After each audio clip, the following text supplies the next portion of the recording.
Friends ಎಲ್ಲರೂ ಹೇಗಿದ್ದೀರಾ? ಇವತ್ತು ಮಜ್ಜಿಗೆ ಮತ್ತು ನಾನು ಸೀಮೆ ಬದನೆಕಾಯಿ ತೊಗೊಂಡು ಮಜ್ಜಿಗೆ ಹುಳಿ ಮಾಡೋದು ತೋರಿಸ್ಕೊಡ್ತಾ ಇದ್ದೀನಿ. ಅದಕ್ಕೆ ಕಡಲೆಬೇಳೆ 2 ಸ್ಪೂನ್ ನೆನೆಸ್ಕೊಬೇಕು. ಮಜ್ಜಿಗೆ ಹುಳಿ ಮತ್ತು ಮಜ್ಜಿಗೆ ಸಾರು ಅಂತಲೂ ಕರಿಬೋದು ಫ್ರೆಂಡ್ಸ್, ತುಂಬ ಚೆನ್ನಾಗಿರುತ್ತೆ. ನಾನು ಹಾಗೆ ಟಿಫನ್ಗೆ ತರಕಾರಿ ಪರೋಟ ಮಾಡಿದ್ದೆ ಫ್ರೆಂಡ್ಸ್. ಅದು ಬೆಳಿಗ್ಗೆನೇ ಅದು ಸಾರೂ ರೆಡಿ ಮಾಡಿಕೊಂಡೆ. ಹಂಗೆ ಅದಕ್ಕೆ ನಾನು ಸೀಮೆ ಬದನೆಕಾಯಿ ತೊಗೊಂಡಿದ್ದೀನಿ. ನೀವು ಬೇಕಾದರೆ ಬೂದುಗುಂಬಳಕಾಯಿ ಬೇಕಾದ್ರೆ ಸಹ ತೊಗೊಬೋದು. ಅದಕ್ಕೆ ಒಂದು ಪಾತ್ರೆ ಇಟ್ಕೊಂಡು ನಾನು ರುಬ್ಬಕ್ಕೆ ಎಲ್ಲ ರೆಡಿ ಮಾಡ್ಕೊತಾ ಇದ್ದೀನಿ ನೋಡಿ. ಅದಕ್ಕೆ ನಾನು ತೆಂಗಿನಕಾಯಿ, ಹಸಿಮೆಣ್ಸಿನ್ಕಾಯಿ, ಜೀರಿಗೆ ಮತ್ತು ಕಡಲೆಬೇಳೆ ಎಲ್ಲ ರುಬ್ಕೊಬೇಕು ನುಣ್ಣಗೆ. ಇದಕ್ಕೆ ಸ್ವಲ್ಪ ನೀರು ಹಾಕ್ಬಿಟ್ಟು ಸೀಮೆ ಬದನೆಕಾಯಿನ ನಿಮಗೆ ಎಷ್ಟು ದಪ್ಪ ಬೇಕೋ ಅಷ್ಟು ಕಟ್ ಮಾಡಿಬಿಟ್ಟು ಅದಕ್ಕೆ ನೀರಿಗೆ ಹಾಕ್ಕೊಳ್ಳಿ. ಅದಷ್ಟೊತ್ತಿಗೆ ಬೇಯ್ತಾ ಇರೋಷ್ಟೊತ್ತಿಗೆ ನಾವು ಈ ಕಡೆ ರುಬ್ಬಕ್ಕೆ ರೆಡಿ ಮಾಡ್ಕೊಳ್ಳೋಣ ನೋಡಿ. ಇದನ್ನು ಸ್ವಲ್ಪ ನೀರಿಗೆ ಸೀಮೆ ಬದನೆಕಾಯಿ ಸ್ವಲ್ಪ ಬೇಯ್ತಾ ಇರಲಿ. ಒಂದು 5 ನಿಮಿಷಕ್ಕೆ ಬೆಂದುಬಿಡುತ್ತೆ. 5 ನಿಮಿಷಕ್ಕೆ ಸಾರಾಗೋಗುತ್ತೆ ಫ್ರೆಂಡ್ಸ್ ಇದು ನೋಡಿ. ಇದು ಸ್ವಲ್ಪ ಬೇಯ್ತಾ ಇದೆ, ನಾವು ರುಬ್ಬಕ್ಕೆ ರೆಡಿ ಮಾಡ್ಕೊಳ್ಳೋಣ ನೋಡಿ. ಇದಕ್ಕೆ ಮಿಕ್ಸಿ ಜಾರ್ ತೊಗೊಂಡು ಇದಕ್ಕೆ ಸ್ವಲ್ಪ ನೋಡಿಕೊಂಡು ಉಪ್ಪು ಹಾಕ್ಕೊಂಡ್ಬಿಡಿ. ಮಿಕ್ಸಿ ಜಾರ್ಗೆ ಈಗ ಸ್ವಲ್ಪ 2 ಸ್ಪೂನ್ ಜಾಸ್ತಿ ಹಾಕಿದ್ರೆ ಗಟ್ಟಿ ಆಗಿಬಿಡುತ್ತೆ. ನೀವು ಎಷ್ಟು ಸಾಂಬಾರು ಮಾಡ್ತೀರೋ ಅಷ್ಟು ನೋಡಿಕೊಂಡು ಕಡಲೆಬೇಳೆ ಹಾಕ್ಕೊಂಡು ಅದಕ್ಕೆ ತೆಂಗಿನ ತುರಿ ಹಾಕ್ಕೊಳ್ಳಿ. ಎಷ್ಟು ತೆಂಗಿನಕಾಯಿ ಬೇಕೋ ಅಷ್ಟು ಹಾಕ್ಕೊಂಡು ಸ್ವಲ್ಪ ಜೀರಿಗೆ ಹಾಕ್ಕೊಳ್ಳಿ. ನೀವು ಕ್ವಾಂಟಿಟಿ ನೋಡ್ಕೊಂಡು ಹಾಕ್ಕೊಳ್ಳಿ ಫ್ರೆಂಡ್ಸ್. ನಾನು ಇಷ್ಟು ಖಾರಕ್ಕೆ ಇಷ್ಟು ಹಸಿಮೆಣ್ಸಿನ್ಕಾಯಿ ಹಾಕ್ಕೊಂಡಿದ್ದೀನಿ. ಇದನ್ನೆಲ್ಲ ಹಾಕ್ಕೊಂಡು ಲಾಸ್ಟಲ್ಲಿ ಕೊತ್ತಂಬರಿ ಸಹ ಹಾಕ್ಕೊಂಡು ಇದನ್ನು ರುಬ್ಬಬೇಕಾಗುತ್ತೆ ಫ್ರೆಂಡ್ಸ್. ಸ್ವಲ್ಪ ಅರಿಶಿನೂ ಹಾಕ್ಕೊಂಡಿದ್ದೀನಿ ನಾನು. ನೀವು ಬೇಕಾದ್ರೆ ಸ್ಕಿಪ್ ಮಾಡ್ಕೊಳ್ಳಿ, ಬೇಡ ಅಂದರೆ. ಅರಿಶಿನ ಹಾಕಿದ್ರೆ ತುಂಬ ಕಲರ್ಫುಲ್ಲಾಗಿರುತ್ತೆ. ಅದಕ್ಕೋಸ್ಕರ ನಾನು ಸ್ವಲ್ಪ ಅರಿಶಿನೂ ರುಬ್ಬಕ್ಕೆ ಹಾಕ್ಕೊಂಡು ಅದನ್ನು ಪೇಸ್ಟ್ ಮಾಡಿ ಇಟ್ಕೊತೀನಿ ನೋಡಿ. ಇದನ್ನು ಸ್ವಲ್ಪ ಬೇಯ್ತಾ ಇದೆ, ಅದಕ್ಕೋಸ್ಕರ ನೋಡಿ ಹಾಕ್ತಾ ಇದೆ. ಅದನ್ನು ನೋಡಿಕೊಂಡು ನೀವು ಜಾಸ್ತಿ ಬೇಯಿಸೋದೇನು ಬೇಡ ಫ್ರೆಂಡ್ಸ್. 5 ನಿಮಿಷಕ್ಕೆ ಅದು ಆಗಿಬಿಡುತ್ತೆ. ಅಷ್ಟೊತ್ತು ನಾವು ಇಲ್ಲಿ ರುಬ್ಬೋದೆಲ್ಲ ರೆಡಿ ಮಾಡಿ ಇಟ್ಕೊಂಡಿದ್ದೀನಿ. ಅದನ್ನು ಇದಕ್ಕೆ ಮಿಕ್ಸ್ ಮಾಡ್ತಾಯಿದ್ದೀನಿ. ಇದನ್ನು ಚೆನ್ನಾಗಿ ಒಂದು ಕುದಿ ಬಂದರೆ ಸಾಕು ಫ್ರೆಂಡ್ಸ್, ಜಾಸ್ತಿ ಏನು ಕುದಿಯೋದೇನು ಬೇಡ. ಟೇಸ್ಟ್ ಮಾತ್ರ ಸೂಪರಾಗಿರುತ್ತೆ. ನೀವು ಟ್ರೈ ಮಾಡಿ ಇದನ್ನೊಂದು ಸಲ ನೋಡಿ. ಇದಕ್ಕೆ ನೀರು ಆ್ಯಡ್ ಮಾಡ್ತಾಯಿದ್ದೀನಿ. ಮಿಕ್ಸಿ ಜಾರೆಲ್ಲ ನೀಟಾಗಿ ತೊಳ್ಕೊಂಡು ಅದೆಲ್ಲ ತೆಂಗಿನಕಾಯಿ ಎಲ್ಲ ಇದು ಹಾಕ್ಬಿಡಿ.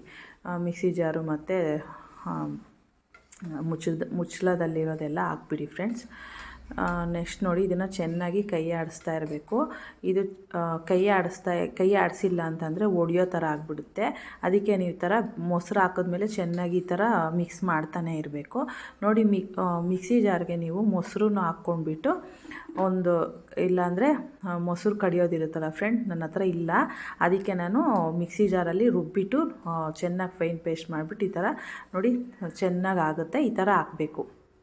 ನೀವು ಮಿಕ್ಸಿ ಜಾರ್ಗೆ ಹಾಕ್ಕೊಂಡ್ರೆ ಚೆನ್ನಾಗಿ ಈ ಥರ ಸಾಫ್ಟಾಗಿ ಮಜ್ಜಿಗೆ ರೆಡಿ ಆಗುತ್ತೆ.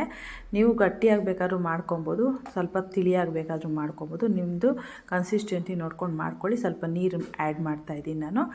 ನಿಮ್ಮ ಸಾರು ಕ್ವಾಂಟಿಟಿ ಎಷ್ಟು ಬೇಕು ನೋಡಿಕೊಂಡು ಮೊಸರು ಆ್ಯಡ್ ಮಾಡ್ಕೊಳ್ಳಿ. ಅದ್ರ ಪ್ರಕಾರ ನೀವು ಹಸಿಮೆಣ್ಸಿನ್ಕಾಯಿನ ಖಾರಕ್ಕೆ ಹಾಕಬೇಕು.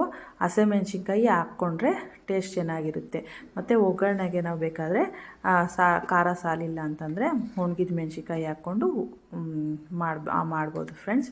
ಅದಕ್ಕೋಸ್ಕರ ಈಗ ಒಗ್ಗರಣೆ ರೆಡಿ ಮಾಡ್ಕೊಳ್ಳೋಣ. ಈ ಕಡೆ ಒಂದು ಪಾತ್ರೆ ಒಂದು ಪ್ಯಾನ್ ಇಟ್ಬಿಟ್ಟು ಚಿಕ್ಕದು, ಅದಕ್ಕೆ ಎಣ್ಣೆ ಹಾಕ್ತಾಯಿದ್ದೀನಿ. ಅದು ಬಿಸಿ ಆದಮೇಲೆ ಸಾಸಿವೆ ಹಾಕಿ ಮಾಮೂಲಿ ಒಗ್ಗರಣೆ ಹಾಕೋದು. ಸ್ವಲ್ಪ ಇಂಗು ಹಾಕ್ಬಿಟ್ಟು ಕರ್ಬೇವಿನ ಸೊಪ್ಪು ಹಾಕ್ಬಿಟ್ಟು ನೋಡಿ, ಸಾಸಿವೆ ಹಾಕಿ ಕರ್ಬೇವಿನ ಸೊಪ್ಪು ಹಾಕಿ ಸ್ವಲ್ಪ ಇಂಗು ಹಾಕ್ಬಿಟ್ಟು ಒಣಗಿದ ಮೆಣ್ಸಿನ್ಕಾಯಿ ಸ್ವಲ್ಪ ತೊಗೊಂಡಿದ್ದೀನಿ. ಅದನ್ನು ಹಾಕ್ಬಿಟ್ಟು ಒಗ್ಗರಣೆ ಕೊಡೋದು ಅಷ್ಟೇ ಫ್ರೆಂಡ್ಸ್. ತುಂಬ ಚೆನ್ನಾಗಿರುತ್ತೆ ಸಾರು ಮಾತ್ರ. ಒಂದು 5 ನಿಮಿಷಕ್ಕೆ ರೆಡಿ ಆಗುತ್ತೆ. ಯಾವಾಗಾದರೂ ಬೇಗ ಮಾಡಬೇಕು ಅಂದರೆ ಈ ಥರ ಸಾಂಬಾರು ಮಾಡಿ. ಮನೆಯಲ್ಲೂ ತುಂಬ ಇಷ್ಟಪಟ್ಟು ತಿಂತಾರೆ. ನಾನು ಸೀಮೆ ಬದನೆಕಾಯಿನ ಯೂಸ್ ಮಾಡಿದ್ದೀನಿ. ನೀವು ಬೇಕಾದ್ರೆ ಬೂದುಗುಂಬಳಕಾಯಿ ಬೇಕಾದರೂ ಯೂಸ್ ಮಾಡ್ಕೊಬೋದು. ಆ್ಯಶ್ ಕಾರ್ಡ್ ಅಂತಾರಲ್ಲ ಫ್ರೆಂಡ್ಸ್, ಅದ್ರದ್ದು ಟೇಸ್ಟು ಸೂಪರಾಗಿರುತ್ತೆ. ಸೀಮೆ ಬದನೆಕಾಯಿ ಹಾಕಿದ್ರೂ ಸೂಪರಾಗಿರುತ್ತೆ. ನೀವು ಎರಡರಲ್ಲಿ ಯಾವ್ದು ಬೇಕಾದರೂ ಹಾಕ್ಕೊಂಡು ಮಾಡ್ಬೋದು. ಪ್ಲೈನಾಗೂ ಬೇಕಾದ್ರೂ ನಿಮಗೆ ಇಷ್ಟ ಇಲ್ಲ ಅಂದರೆ ಮಾಡ್ಕೊಬೋದು. ಸೂಪರಾಗಿರುತ್ತೆ. ಒಂದ್ಸಲ ಟ್ರೈ ಮಾಡಿ ಹೇಗಿತ್ತು ಅಂತ ತಿಳಿಸಿ ಫ್ರೆಂಡ್ಸ್. ನನ್ನ ಚಾನಲ್ನ ಸಬ್ಸ್ಕ್ರೈಬ್ ಮಾಡ್ಕೊಂಡು ಶೇರ್ ಮಾಡಿ ಸಪೋರ್ಟ್ ಮಾಡಿ friends. Thank you for watching. ನೋಡಿ, ಈ ಥರ ಕೈ ಆಡಿಸ್ತಾನೆ ಇರಬೇಕು. ಒಂದು ಕುದಿ ಬಂದರೆ ಸಾಕು. ಕುದಿಬಾರ್ದು ಅಂತಾರೆ ಫ್ರೆಂಡ್ಸ್. ಕುದಿಸಿದ್ರೂ ಏನಾಗಲ್ಲ. ನೀವು ಒಂದು ದಿನಕ್ಕೆ ಬೇಕಾದ್ರೆ ಮಾಡ್ಕೊಂಡು ತಿನ್ನಿ. ಮಾರನೇ ದಿನ ನಿಮ್ಗೆ ಇಷ್ಟ ಇಲ್ಲ ಅಂತಂದರೆ ಒಂದೇ ದಿನಕ್ಕೆ ಮಾಡ್ಕೊಬೋದು. ನೋಡಿ, ಬಿಸಿ ಅನ್ನೋದ್ರ ಜೊತೆಗೆ ಸಾರು ಎಷ್ಟು ಚೆನ್ನಾಗಿ ಗಟ್ಟಿಗೆ ಇದೆ ಅಂತ. ತುಂಬ ಸೂಪರಾಗಿ ಬಂದಿತ್ತು, ತುಂಬ ಚೆನ್ನಾಗಿತ್ತು. Thank you for watching. Taste ಮಾಡಿ ಹೇಗಿತ್ತು